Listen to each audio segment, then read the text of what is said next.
Du débat, l'honorable député d'Abitibi-Témiscamingue. Si mon collègue de Riverview-Dieppe reste présent, Madame la Présidente, merci de me céder la parole, je vais lui donner les dernières statistiques et mes collègues de l'opposition du Parti conservateur auraient intérêt à les retenir parce qu'on va parler des vraies affaires. Et aujourd'hui, Madame la Présidente, on parle des vraies affaires. Les vraies affaires, Madame la Présidente, c'est ce que tente de faire le gouvernement actuellement. En date du 9 avril 2009, et là, on va parler beaucoup de chiffres, je vais essayer d'y aller tranquillement pour que la traduction puisse expliquer comme il faut à mes collègues d'en face comment ça se passe. Donc, en date du 9 avril 2009, des 265 demandes présentées, 140 avaient obtenu une réduction du délai préalable à la libération conditionnelle. Vous allez voir, Madame la Présidente, j'ai 20 minutes, mais je vais essayer d'expliquer comment ça fonctionne actuellement et pourquoi ça fonctionne si bien et pourquoi actuellement le système se préoccupe des victimes, contrairement à ce que pensent les conservateurs avec ce projet de loi S6. Donc, 140 avaient obtenu une réduction du délai. La Commission nationale des libérations conditionnelles a accordé une libération conditionnelle à 127 requérants, dont 13 sont par la suite retournés en prison. Et là, j'attends la question, mais moi, y répondre tout de suite. Aucun de ces 13-là, Madame la Présidente, c'était pour le même genre de délit, à savoir un meurtre. C'était toutes pour des délits inférieurs comme non-respect de la libération conditionnelle, non-respect des conditions de sa remise en liberté ou petit délai dans le style vol à l'étalage ou vol de véhicule automobile. Et donc, ils sont retournés en prison. 13 sur 127. Il faut savoir qu'il y en a 140, là. Donc, on diminue. 3 ont été déportés, 11 sont morts. 1 était en liberté sous caution, 1 était en détention provisoire et 98 sur 127 respectaient les conditions de la libération conditionnelle. En date du, et là, je vais vous le dire, Madame la Présidente, là, en date du 4 novembre 2009, et je vous assure qu'on va avoir les vrais chiffres au cours des prochaines semaines, mais en date du 4 novembre 2009, 1023 prisonniers susceptibles de demander d'être admissibles à une libération conditionnelle étaient détenus actuellement. De ces 1023, 459 avaient déjà accompli au moins 15 ans de leur peine, 542 n'ont pas encore atteint la barre des 15 ans, mais pourront présenter une demande dans le futur. En moyenne, chaque année, il deviendra possible pour 43 de ces 1001 contrevenants de présenter une demande. Bon. Alors là, Madame la Présidente, on va parler des vraies affaires. En 1976, Madame la Présidente, on a aboli la peine de mort. J'espère que mes collègues d'en face, je le sais que certains d'entre eux aimeraient ça que ça revienne. Bien, je pense, Madame la Présidente, que le Canada est plus intelligent que ça, on ne les laissera pas faire, on ne ramènera pas la peine de mort.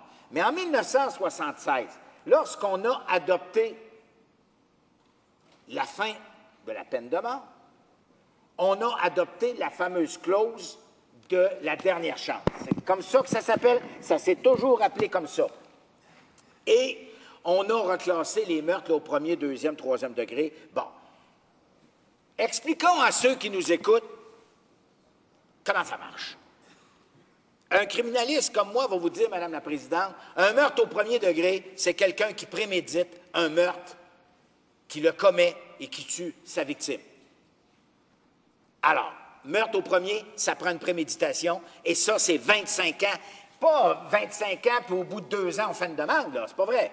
Au bout de 25 ans, on peut penser faire une demande pour être possiblement, peut-être, éligible à une libération conditionnelle, mais il faut purger 25 ans.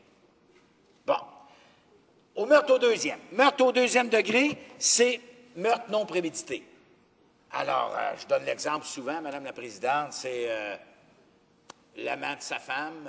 Bon, la personne arrive, découvre l'amant de sa femme, prend la carabine et tue l'individu. Alors ça, c'est des meurtres non prémédités et il faut avoir purgé au moins 10 ans de sa peine avant d'être éligible. Bon, alors, à partir de ce moment-là, Madame la Présidente, qu'est-ce qui se passe? Quand on a instauré la clause de la dernière chance, parce que là, c'était la mort, lorsqu'on a enlevé la peine la peine de mort, on a remplacé ça par la clause de la dernière chance, donc une possibilité. Pourquoi on a fait ça? Pour plusieurs raisons, Madame la Présidente. Je vais le lire pour être certain là, que je suis mal cité. C'est pas moi, je cite le ministère de la Justice. Donc, je cite supposément le gouvernement. 3 buts. Offrir un certain espoir pour les contrevenants qui faisaient preuve d'une capacité importante de réhabilitation ou de réadaptation. Je vais y revenir dans 3 secondes. Motiver la bonne conduite en prison et reconnaître qu'il n'était pas dans l'intérêt public de poursuivre l'incarcération de certains contrevenants au-delà d'une période de 15 ans. Bon, c'est sûr que ça va faire mal parce qu'ils vont nous dire, ben oui, c'est ça, au bout de 15 ans, Non, non, non. Il y a le premier principe et les 3 principes sont extrêmement importants. Offrir un certain espoir pour les contrevenants qui font preuve d'une capacité importante de réadaptation. Madame la Présidente, on va régler ça une fois pour toutes pour ceux d'en face qui ne comprennent rien. Il est clair que ce n'est pas n'importe qui a le droit de faire une demande de libération avant la fin de son terme de prison. C'est clair, Madame la Présidente. Il faut que cette personne-là ait fait des efforts, ait vécu une possibilité de réhabilitation et de réadaptation dans la société. Une personne est suivie en établissement carcéral de très longs moments afin de savoir si cette personne-là peut être apte. C'est pas n'importe qui. Et on se préoccupe des victimes.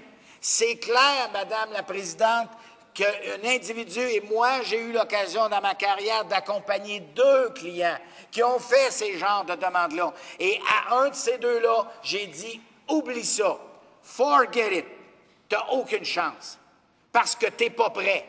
Parce que le système actuellement ne permettrait pas qu'un individu comme toi, qui n'a aucun remords face au crime que tu as commis, puisse être remis en liberté. Et ça, Madame la Présidente, il faudrait que nos amis conservateurs comprennent ça une fois pour toutes.